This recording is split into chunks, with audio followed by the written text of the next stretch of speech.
Excuse me, Mr. DJ. Hey, check this out. We got a great show coming your way.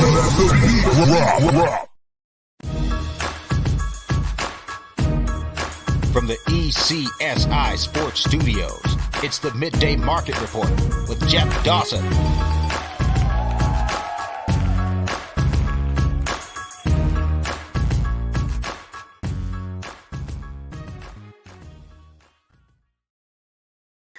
Good afternoon, sports fans from all around the globe. I am your host, Jeff Dawson, East Coast Sports Investors, and this is your Friday Midday Market Report for Friday, May 12th, 2023. Blessed and honored to have three men in the box back as Matt comes in at 2:15-ish. As we get his weekly spot, but the debut from Mr. Quentin Mills, or Q, we will call him, as we got a great slate of college baseball this weekend. And backstage, Matt even said he's prepared to talk some UConn Husky baseball this week, so we can't wait for that. But without further ado, let's bring in the stars of the show, Mr. Matt Grissom and Quentin Mills. Stars may be a stretch, Jeff. The stars of the show may be a little bit of a stretch. Hey, we got to rock it. We got to shine in our nice glory moment.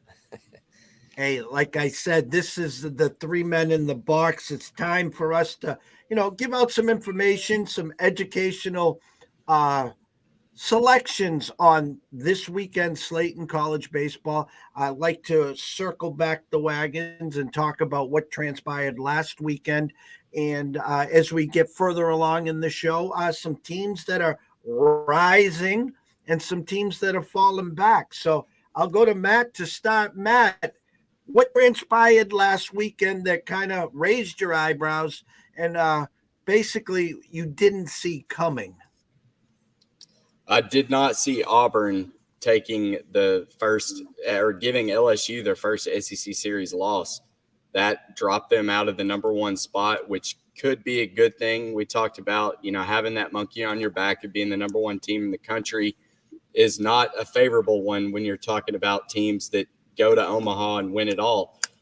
Last time it happened was 1999, as we've discussed. So that was probably the biggest shocker to me.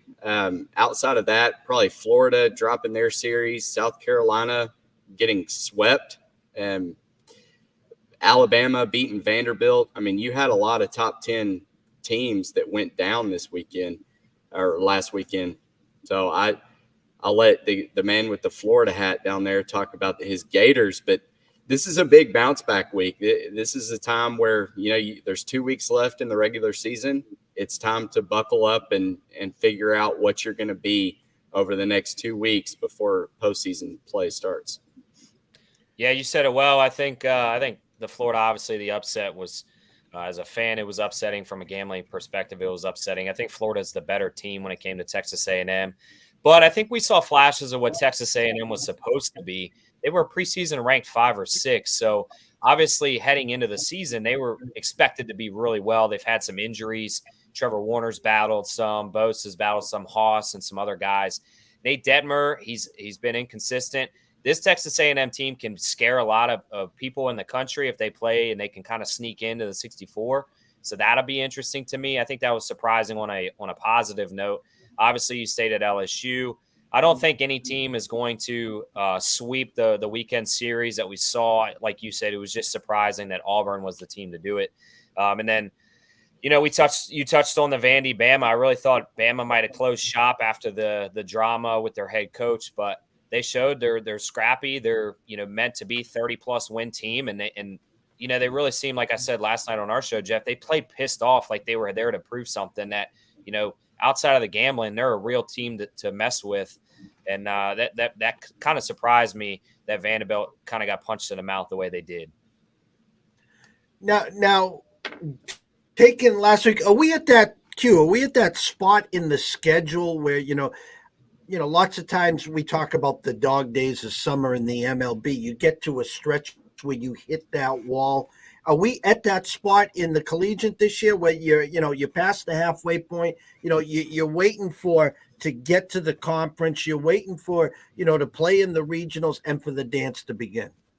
I think so. I think you're getting to that point where it's kind of the hot, cold, hot method is the recipe seemingly to win a national title. These kids, you got to think, these kids are 18 to 21. They don't have every single day off like the MLB. It's not their job, right? Or it's a free job. It's the grind plus school. Like, it weighs on these kids. I think they're ready to have that playoff atmosphere and just really focus in. I always say in the NFL or any sport, it's hard to focus and be focused every single week. I mean, you're going to drop some. Some teams more than others, like Kentucky losing 4 straight weekend series. That's, to me, kind of they're just regressing back to what I thought they were at the beginning of the season.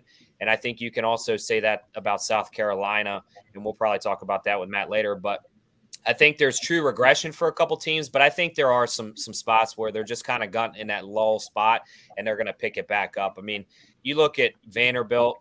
I think Florida wins this series, and we can talk about it later on, but Tim Corbin's one of the best coaches in college baseball. He's going to have those guys ready for June baseball. Same thing with Kevin O'Sullivan at Florida. They're going to lose a couple games, but they're going to be ready for those big moments. So you just kind of have to wait it out. To me, this is like the August time of college of MLB, if you were to put a comparison. Matt, Q brought up Alabama, and we talked last weekend about the situation, the gambling allegations, the firing of the coach. Later this past week, a few more schools now on high alert for potential gambling allegations. Do you think in the midst of the middle of the season here that some of these kids are looking over their shoulder like, holy shit, is our school next? You would hope so. I mean, I just want it to go away. It's not a good look for college baseball, especially because it's still so new to people. I mean, you're just now getting odds hung pretty much week in and week out that, you're getting a pretty good betting menu. It's not, they've taken away run lines. They've taken away totals. You maybe get like 30 games a weekend, or 30 games a Friday. But this definitely sets you back when you think of what this is moving forward. And, it's really unfortunate that you can't bet Alabama. I have yet to see a line hung, because come SEC tournament time, that's going to be a team that I feel like is a live dog that I'll want to bet on. And if these allegations that basically had no merit to any player on the team, if that is what's going to keep them from getting the ability for us to bet on them as bettors, that's not fair. It's not good. And it's a rocky road down the stretch of how this pans out for college football and, college basketball betting as well. I mean, they're college kids. They want to bet. We joked yesterday on our show, we were probably putting together $10 parlays when we were, 15, 16 years old, trying to hit it big. Like, let's not act like it's not happening. Okay. If there's a college student that wants to bet on the Super Bowl, he's probably got an app and he's betting on the Super Bowl. And so it's, where do you draw the line in a world that's so gray? You can't make it black and white. I mean, you've either got to say, okay, if you're in this state, and I know you experiences this with not being able to bet on Virginia. If you're in this state, you can't bet on this team. And that would be a way to lock it out. Or if you're on the university's campus, you can't bet on that team. Something has got to change, because these kids are going to bet. So now you get to the next step of figuring out, all right, how do we police it, how it needs to be policed, to where we can prevent these, talks of allegations being made of teams throwing games, yada, yada, down the road. I got the when DraftKings and FanDuel opened up in Connecticut, my daughter's 21st birthday, I think it was, we went to Mohegan Suns, which is a FanDuel, and I was like, let me at least go play a future on UConn women's and men's basketball while I'm here. And I'm looking on the kiosk, they got 15 kiosks and they got one guy working the window, and I'm a window guy anyways. So I said, I'll look at the kiosk to start. Then I went to the window. I said, where the hell's the UConn futures. Oh, you can't bet in any Connecticut, college sports here.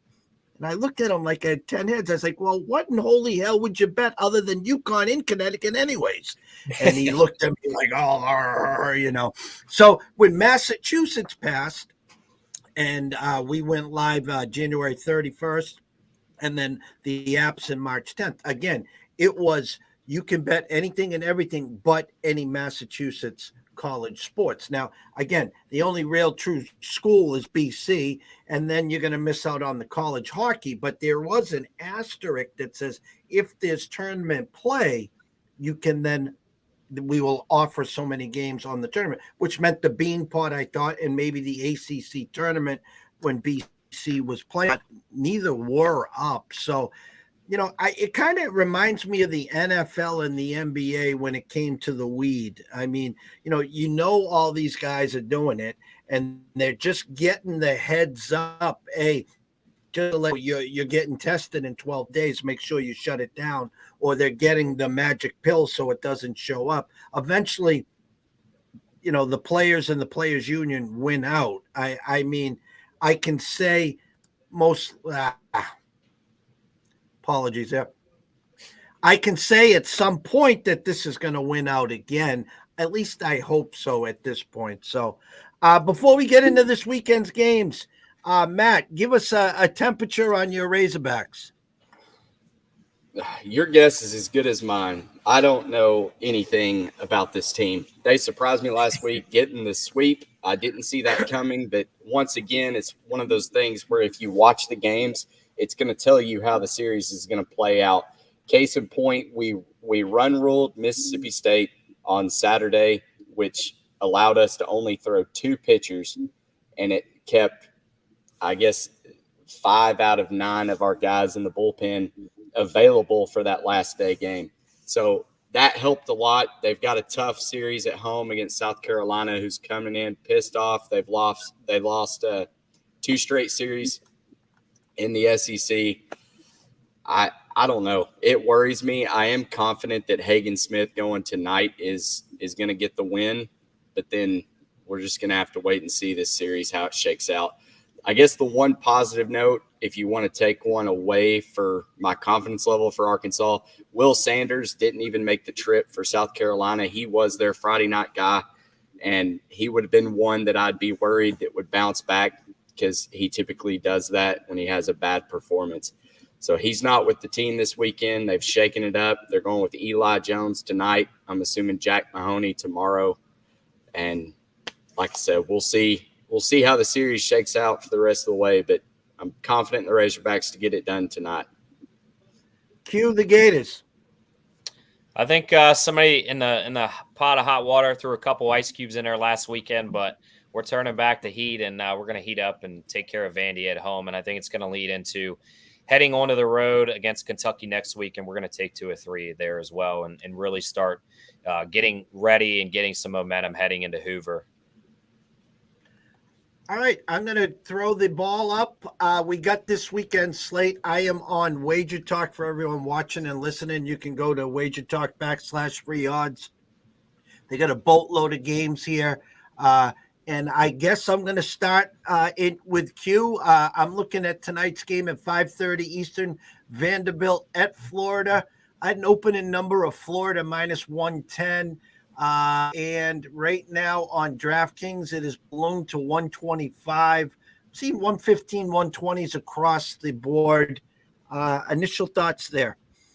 Yeah, Carter Holton was scratched for Vanderbilt. He's, I guess in quotes, their ace. Since he's not pitching there, I expected to be a little slide towards Florida on the number. I got him in at 115. I really like him under that 125 mark. I think that you were stealing money at that number to begin with, even with Carter Holton. But Vandy doesn't hit well. They're batting like 280. Florida has 2 elite starters in game 1 and game 2. Brandon Sprode is 11-2 in his last starts. They're 15. The Gators are 15-3 in his last 18 starts. The place is going to be crowded. I think the way they lost against Texas A&M, 3-2 heartbreaker on a balk by their closer, I think this team's going to come back refreshed. They get to play in front of 10,000 Gator fans. I kind of hope the Vandy Whistler's there because I want him to get the Gator experience of nice loss, getting thrown into the swamp. But I really like them to take 2 or 3.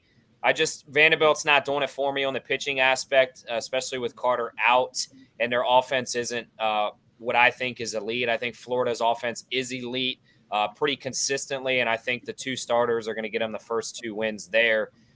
Leading into tomorrow, it was a good fact. Hurston Waldrop's kind of got rocked his last 2 starts. We just found out that the NCAA in week 11 called the Gators and told Hurston Waldrop to change his windup. So it's pretty unheard of to go 2/3 the way through the season and then be told you have to make a change. That explains why he gave up 5 or 6 home runs. He's good enough ball player to really bounce back and figure out a new rhythm or a new windup for him and be locked in. So I think he's going to pitch a little pissed off for tomorrow. I even like the Gators tomorrow, regardless if they win or lose today.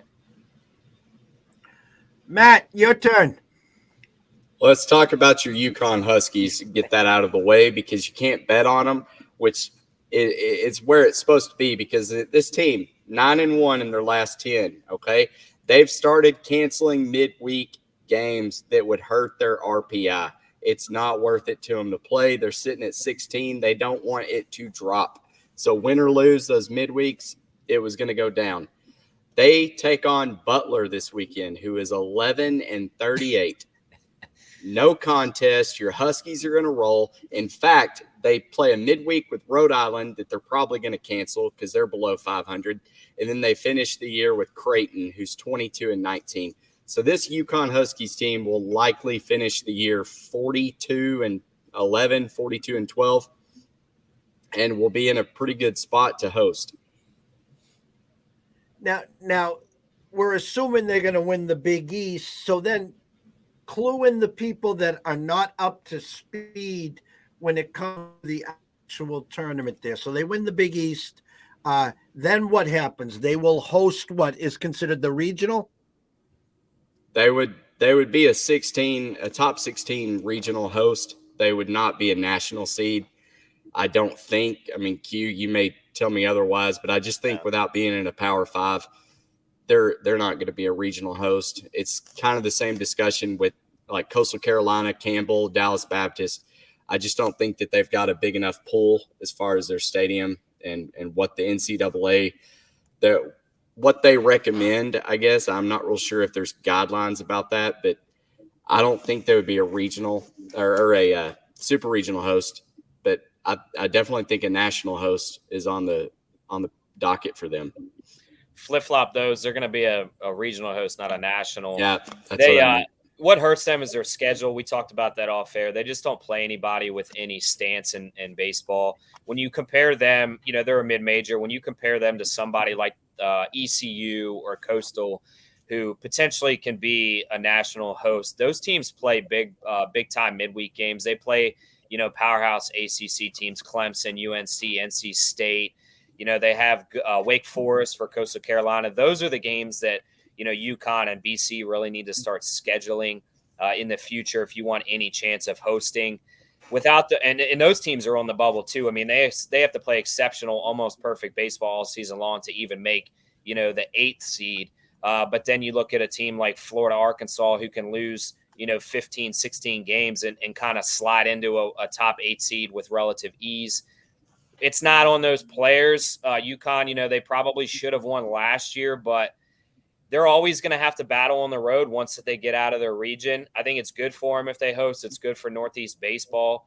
It's not a great area for baseball because, I mean, let's face it, I'd rather play baseball in sunshine state of Florida than, cold Connecticut.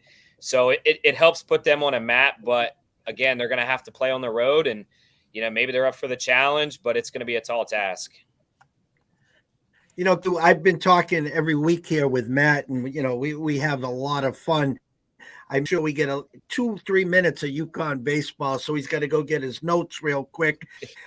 Way back in the day, probably well before you guys, I don't want to say we're born, well, maybe real young. The Maine Black Bears was the team back east. They had a baseball team that did very, very well. In comes UConn. We can put our hat on George Springer and a few other players that are in the majors as we speak. last year, again, I talk because I have two daughters. One graduated from UConn, one's at UConn.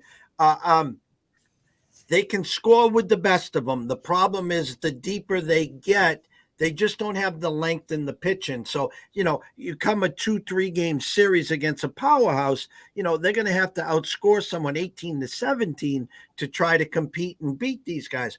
So last year, their reign ended when they had to go coast to coast and try to beat a Stanford team, which obviously they couldn't do. So if you were the AD moving forward, what do you have to do to be able to compete with an SEC or a Texas or someone of that caliber? What do they have to do?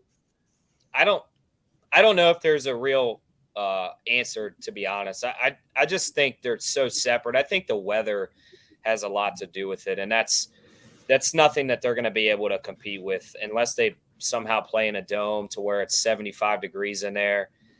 I mean, bottom line is kids want to play in Texas, California, Louisiana, Florida, where it's warm. It's there's beaches, things like that. I mean, yeah, they got great basketball, but basketball is not played outside. It's played inside in a nice environment. I'll tell you what, I mean, I would have taken a UConn scholarship if I was lucky enough to be that good. But if I was like at an elite level, it's unless I have family ties there or, something NIL related extravagant. It's so hard to sell the Northeast. It really is. Why play in snow, when I can play in sunshine next to the beach? I mean, that's something I think is just something that the Northeast will never be able to touch unless they go like dome baseball and kind of level the playing field out there. But I also think winning has a lot to do with that too. If you can build a winning culture, you look at Coastal Carolina and ECU. Coastal obviously won in 16. ECU hasn't got there yet, but they've established a winning culture. So these kids are a little more apt to give them a second and a third look. So I think time is on UConn's side as well. If they can just continuously get to the regionals and super regionals, it'll help out long term. Matt, to touch on what Q said earlier, I think if you're scheduling harder midweek opponents that you could pick up, like Coastal Carolina played Wake Forest, who now is the number one team in the country. They played Clemson, and then Campbell is scheduled, North Carolina. And I know that these are scheduled years in advance, so it's kind of hard to figure out, all right, well, which teams are going to be really good this year. But as many big blue blood programs you could schedule, and, I think several of the ACC teams, maybe even some Pac-12, Big 12 teams, they'll add them to their schedule and play a couple midweeks. And I think that helps too. And when we're talking college hoops, we're always, when we're looking at the brackets or trying to figure out who's in, who's out, we're always looking at that non-conference schedule. And what the basketball schools have done now is starting on November 1st is they play those tournaments in November and December, and whether it's at Maui, whether it's wherever it is in the Bahamas, at least they will have that on their schedule. Look at like a Michigan State who doesn't need it, but they play the Kentuckys, they play the Gonzagas, they play all this iron to see where they are when they're getting ready for their non-conference schedule. And a team like UConn, who they know that they're so much stronger than the rest of the Big East, that's what they need. And I guess my final question here would be those midweek. So if they're up in Connecticut and they want to play a Wake Forest, they want to play a Texas, they want to play some kind of iron, I think probably the travel from, UConn to get to one of these midweek games to then go to Creighton or Butler, I would assume, Q, this is probably the biggest problem for them. Yeah, I mean, I don't know the rules and stuff in terms of like traveling. I think there's like, if it's 300 miles, it's a bus. If it's 400, it's a plane or whatever. So I can't speak on that, but I also would encourage maybe a team like that forfeit, if it's even possible, forfeit a couple home games to get that notoriety. Go play Wake Forest down there. Go play in some warmer ball for not only your players, but go get exposure. Go down to Virginia. You get decent weather in April. It's going to be tough to get those teams up there. They're locking in the Midwest and the South teams and Southwest teams. So I don't know if it's possible, but make yourself available and almost have, like you said, where you go play these tournaments, because I think it's more needed for a UConn baseball team than it is for a Wake Forest. Go do it. Go help them out, by giving them an extra home game or something, if that's even possible. Yeah, that's tough. I mean, I just pulled up UConn operated last year. Their baseball team lost just over $500,000 in revenue.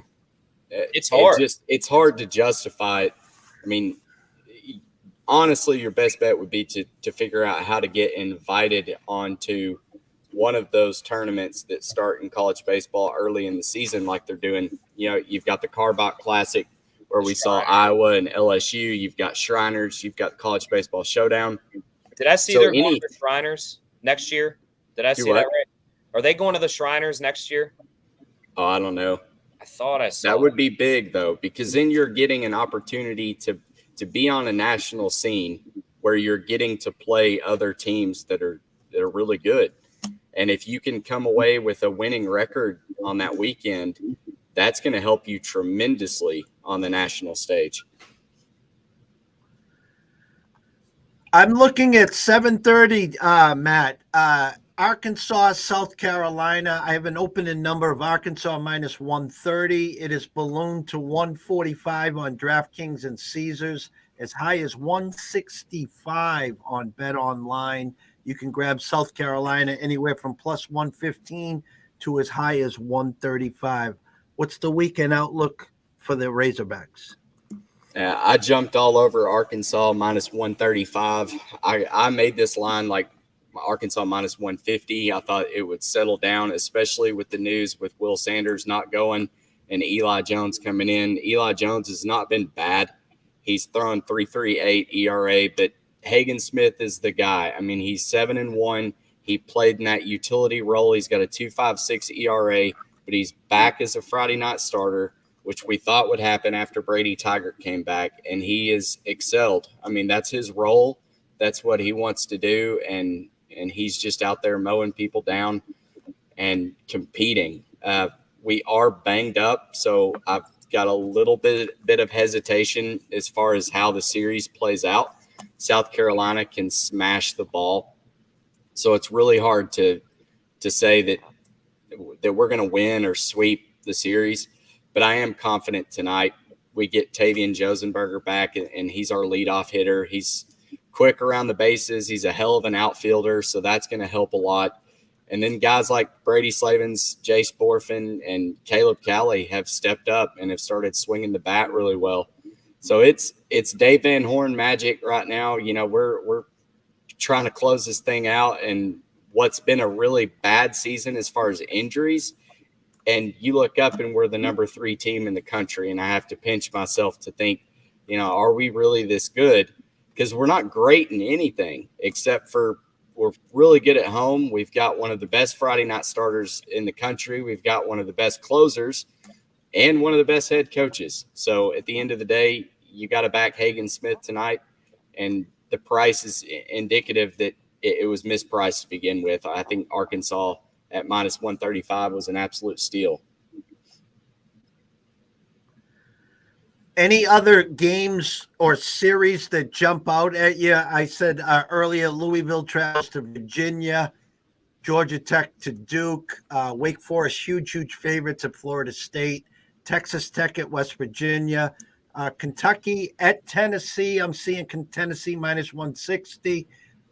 Georgia, Missouri, Georgia short favorites on the road, and Mississippi State at LSU. I mean, LSU is as high as minus 650. Anything other than I'm seeing or that it's on your card? So we went back to that elite pitcher parlay that hit last weekend with Rhett Lauder and Paul Skeens. You can parlay 2 heavy money line favorites to get minus 152. I like it all the way up to minus 200. I just don't think these guys lose this game. You're back in the number 1 and number 2 team and pitcher in the country. Rhett Lauder's 10-0 as a starter. I think Paul Skeens is 9-1. I just don't see either of these teams in Florida State or Mississippi State beating LSU and Wake. Outside of that, like Q touched on Florida and Arkansas. Those are another two that we're on. And I think we're both on Tennessee as well. I think they bounce back this weekend and get that home series win. Are you on Tennessee? Sorry, I was pulling up the line. So I'm actually holding off on Tennessee at least game one. What do I have them out? DraftKings has them at minus 160. Andrew Vincent starting. Has he picked up a win yet? I know he's pitched really well, but I don't know if he's actually picked a win up yet in his 3 or 4 starts. I might talk myself into laying Tennessee. I think they bounce back at home. I said it last night. I just haven't put it in, but I like them. I would say another matchup that I really liked, and I think I was kind of selling you on, was Oregon State. I know they're on the road at UCLA, but I think UCLA's pretty much done. I think Oregon State, Jeff, we always end up seeing college baseball run through Corvallis as we run into the regionals and supers. I think we see it again. I think they kind of started pedestrian at best, and they're heating up at the right time. They almost didn't do the hot, cold, hot. They did kind of middle of the row and accelerate. And I think between Trent Sellers, Jacob Kamatz, and I'm forgetting the game 3 starter, they have enough hitting to keep them in games, but I think their pitching is going to be their strength heading into the playoffs. And I think they have 2 good veteran pitchers. So I actually really like, and they're minus 125 tonight, Oregon State on the road to beat UCLA. And then one that's starting here soon. We can even throw the Stanford game 1. That's an auto bet. Yeah. So I'm on West Virginia minus 110. That's going to be a good game. This Mountaineers team has really turned it on here lately, and they're number 12 in the country. They face a Texas Tech team that's just not very good away from Lubbock. Mason Molina is going for Tech. He's got a 4.22 ERA versus Ben Hampton for West Virginia. He is 5-1 as a starter with a sub-4 ERA, which is pretty good in the Big 12. I like this West Virginia team. I think they could really make some noise, and I haven't really given them a lot of respect because their pitching is just so-so. Plus, they're a Big 12 team, and the Big 12 is already down this year as it is. But I like West Virginia today. I feel like that's one that you could just bet them as they go. You don't really have to play a futures ticket on them. I don't really think they're going to make much noise in a super regional, but that is a team to watch out for as conference tournaments and regional play get here. And then, like Q was saying, Stanford's got a pitcher by the name of Quinn Matthews that he's been money for us. He's got a sub-3 ERA. He's one of the best pitchers in the Pac-12, and he just continues to come out and cash tickets for us. So at that minus 125 price, I thought that was way too cheap, and you're backing the better pitcher. So we're also riding with Stanford as well. Who does Stanford got? Stanford is playing Arizona. All right, Q, as we wrap this up, what we usually do here is we talk about, and you haven't been here, for some of the teams that we've added to our portfolios for potential futures, whether it was Campbell weeks ago, whether it was UConn a couple weeks ago. One place, I got it at DraftKings plus 20,000. I mean, they were so far off. At Westgate, they were plus 8,500. We got Wake Forest. We got a bunch in our portfolio.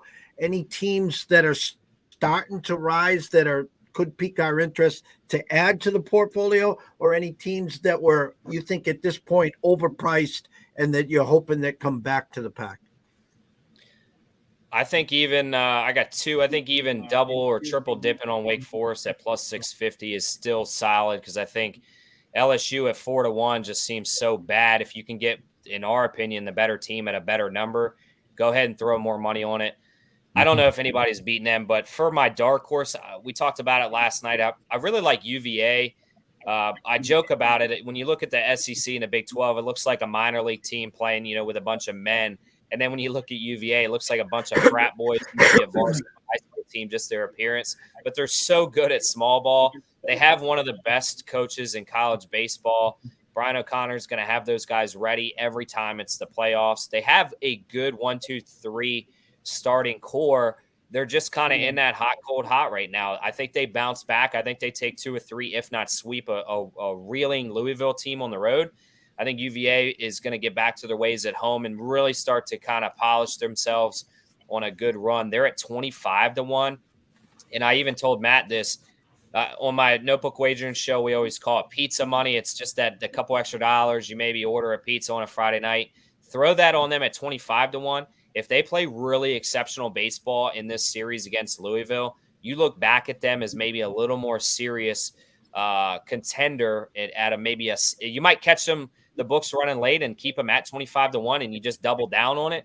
Or if you catch them down into the 21, I think it's still a decent bet because they have experience. They got Jake Geloff, Kyle Teal. They've got proven pitchers. Their bullpen's decent. They just know how to win baseball games, and UVA knows how to get to Omaha.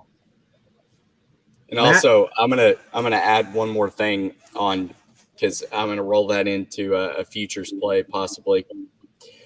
I played Duke also this Friday night. Alex Gow is going. He's a sub-2 ERA guy. This Georgia Tech team is not very good. They're 28-20 on the year. They're 4-13 on the road. I thought minus 150 was a fair price to lay. I just backing the better team, the hotter team right now, and a better pitcher for sure. So I ask you, I hope you have the odds pulled up. What's Duke's futures right now? I don't have. Okay. Well, that may be one that here in the next couple weeks, once they start laying out, I hope they do futures tickets for conference winners. So when conference tournaments begin, I would love to throw some pizza money, as Q said, on some of these longer shots to win the conference tournament. Because obviously, I'll make sure ACC, that I take. It's going to be Wake Forest. They're going to be the heavy favorite to win. But a lot of times, the favorite walking in, they're just ready to get to the regional. Like they don't need to win any more games. So they're not going to waste pitchers to try to win. Whereas teams that are kind of on the bubble, those are the teams that you have to watch out for because they're playing like with nothing to lose. And Wake Forest is not going to come in that ACC tournament trying to figure out, let's start Rhett Lauder, Sean Sullivan, Josh Hartle, and make sure we get these 3 wins. It may be a little bit more relaxed. So you can really make some money on the conference tournament futures. Well, we can't wait till we get to those weekends because I'll have a pen and 2 pads and ready to start cashing in some tickets there. The scroll has been going the whole time, guys. You can follow Matt at Grissom Tweets at CBS Insiders, Quentin Mills at Q Millie with 3 L's and double Y, and at Notebook Wager I1. What I like to do here is basically give you the stage to tell everyone where that they can follow you, grab all your work, your insights. So I'll start with you, Q. Yeah, at Q Millie is my personal, obviously, CBSB Insiders for College Baseball Insiders, collegebaseballinsiders.com. And then shout out to my other show, the OG, the Notebook Wagering Show. It's a foursome. We do pretty well. We cover all of the sports, but my guy Smitty's doing really well in college baseball. So I always take a look at his picks. If we're lining up, I feel pretty confident. He's at Smitty Bucks. I'll give him a quick little shout out. So check those guys out. They're just as good as us and deserving. And then obviously, me and Matt are killing it. So just keep following our plays, grow our platform. We always joke, we always do the work so you don't have to. And we pick winners so you can cash them. So. Yeah, to touch on what he said, collegebaseballinsiders.com. That's got all of our information on it, all of our series previews, everything we put together as far as graphics. You can see on our Twitter. And last week we went 26-17, up 10 units. So I feel like we know what we're talking about. Yeah, we're going to hit some bumps along the way, but if you're giving us a follow and you're paying attention to what we're betting, you'll make some money at the end of the college baseball season. And the best part of the year hadn't even gotten here yet. So we talk about this. This is just preparing us to kill it the postseason, and that's what we plan to do. So go ahead and hop on, follow that page, and get ready to cash some tickets. Matt Grissom at Grissom Tweets, Quentin Mills at Q Millie. We can't thank you enough. Q, amazing debut. We hope that the schedule at the Firehouse works on a lot more Fridays. The door's always welcome here. So please, please don't be a stranger. Absolutely. Thanks for having me, and I'll definitely be on in the near future. Thanks, Jeff. Go follow Matt Grissom at Grissom Tweets, Quentin Mills at Q Millie, both on Twitter. We can't thank all the people that were watching and listening. Go follow them. They will follow you back, and they will answer a question or two. So if you're into collegiate baseball, this is the time to jump in because the water's warm, but it's going to get a lot hotter as the conference championships, the regionals, the super regionals, as we watch and wait till we crown the champion. For myself, Jeff Dawson, Matt Grissom, Quentin Mills, we thank you so much, and we will see you soon.